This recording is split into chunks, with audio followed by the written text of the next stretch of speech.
Hi dear friends, cute kitchen വേൾഡിലേക്ക് എല്ലാവർക്കും സ്വാഗതം.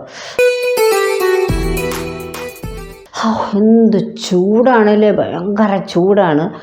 പുറത്തോട്ടൊന്നും നോക്കാൻ പോലും വയ്യ, നമുക്ക് അത്രയ്ക്കും ചൂടാണ്. ഒരു 9 മണി കഴിയുമ്പോൾ തുടങ്ങും ചൂട് അല്ലേ. അപ്പം നമുക്ക് ഈ ചൂടിനെ തണുപ്പിക്കാനായിട്ട് നമുക്കൊരു ചെറിയൊരു ട്രിക്ക് എല്ലാവർക്കും അറിയാം, എങ്കിലും ഞാനൊന്ന് പറയാമെന്ന് വിചാരിച്ചു.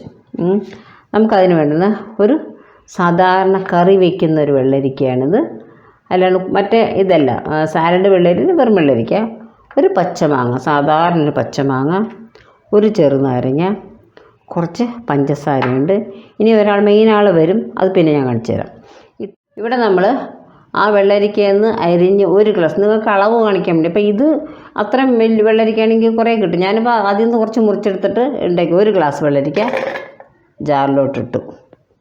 മാങ്ങ മുഴുവൻ അരിഞ്ഞിട്ടില്ല, ഒരല്പം മാങ്ങ, അതായത് ഒരു പിടി എന്ന് പറയാൻ ഒക്കില്ല. കണ്ടില്ല, എൻ്റെ കൈ കണ്ട, എൻ്റെ കുഞ്ഞ് കൈയുടെ കുറച്ച് അത്രയേ ഇട്ടിട്ടുള്ളൂ. അതുകൊണ്ട് നമ്മൾ ഈ മിക്സിയുടെ ജാറിലോട്ടിട്ടു. ഇനി നമ്മൾ ഇതൊന്ന് അടിക്കും. ആദ്യം നോക്കാം എങ്ങനെയാണ്. ആ വെള്ളരിക്കയും മാങ്ങയും കൂടെ നമ്മൾ ഒന്ന് ജസ്റ്റ് ഒന്ന് അടിച്ചിട്ട് വന്നിരിക്കുകയാണ്. ഇനി നമുക്കിതിലോട്ട് വെള്ളം ഒഴിച്ചിട്ട് വേണം നന്നായിട്ട് അടിച്ചെടുക്കാൻ. ഇതിലേക്ക് നമ്മൾ ഇപ്പോൾ ഒരു ഗ്ലാസ് വെള്ളം, ഈ വെള്ളം എന്ന് വെച്ചാൽ ഞങ്ങളിവിടെ തിളപ്പിച്ച് ആറ്റിയ വെള്ളമാണ് സാധാരണ ഉപയോഗിക്കാറ്. നേരിട്ട് പച്ചവെള്ളം ഉപയോഗിക്കുന്നവർ അങ്ങനെ ഉപയോഗിച്ചോളൂ. നമ്മൾ സ്ഥിരം ഇങ്ങനെയാണ് ചെയ്യാറ്. അതുകൊണ്ട് അങ്ങനെ തിളപ്പിച്ച് ആറ്റിയ വെള്ളം ഒരു ഗ്ലാസ്, കറക്റ്റ് ഒരു ഗ്ലാസ് ഒഴിച്ചു. ഈ ഒരു ഗ്ലാസ് നമ്മൾ വെള്ളരിക്ക മുറിച്ചത് എടുത്തിട്ടു. ഒരല്പം പച്ചമാങ്ങയും കൂടി ഇട്ട് അരച്ചിരിക്കുകയാണ്. ഒരു ഗ്ലാസ് വെള്ളം ഒഴിച്ചു. നമുക്കൊന്നും കൂടെ അടിച്ചുകൊണ്ട് വരാം. ഇവിടെ അടിച്ചു കൊണ്ടുവന്നിട്ടുണ്ട്. വെള്ളരിക്കയും മാങ്ങയും കൂടെ അടിച്ച് ഒരു ഗ്ലാസ് ഒഴിച്ച് ഞാൻ ഒരു 1/4 ഗ്ലാസും കൂടെ ഇതിനകത്ത് ഒഴിച്ചു. ഒരു കുറച്ച് ഇതായിട്ട് കിട്ടാൻ, നീട്ടി കിട്ടാൻ വേണ്ടി. ഇനി നമുക്കിതൊന്ന് അരിച്ചെടുക്കാം.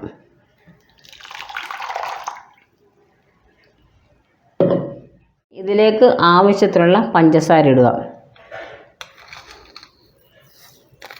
നോക്കണം നമ്മൾ മധുരം. അതിന് മാങ്ങ നല്ല പുളിയുള്ള മാങ്ങയാണെങ്കിൽ അതനുസരിച്ച് കുറച്ചിട്ടാൽ മതി. നമ്മുടെ ഒരു ടേസ്റ്റ് ഓരോരുത്തർക്കും ഓരോ തരം ആയിരിക്കുമല്ലോ ടേസ്റ്റ് നോട്ടം, അപ്പോൾ അതനുസരിച്ച് ഇടുക.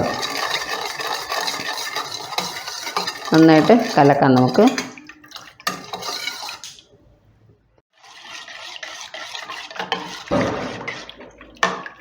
നോക്കട്ടെ സ്വാദം എങ്ങനെയുണ്ടെന്ന്.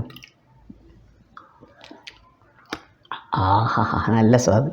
ഇനി ഇതിൽ വേണമെങ്കിൽ നമുക്ക് പിന്നെ കുടിച്ചുകൊണ്ടിരിക്കും. ഇതിൽ വേണമെങ്കിൽ നമുക്ക് വേണമെങ്കിൽ ഇഞ്ചി ചെറുതായിട്ട് നുറുക്കി വേണമെങ്കിൽ ഇടാം. പിന്നെ എരിവ് ഇഷ്ടമുള്ളവർക്ക് ഒരു പച്ചമുളക് ചെറിയ കഷ്ണം അത് വേണമെങ്കിൽ മുറിച്ചിടാം, അല്ലെങ്കിൽ ചതച്ചിടാം, എങ്ങനെ ചെയ്യാം. ഞാനിപ്പോൾ അതൊന്നും ചേർത്തിട്ടില്ല, ഇത് മാത്രം മതി. നല്ല ടേസ്റ്റാണ്.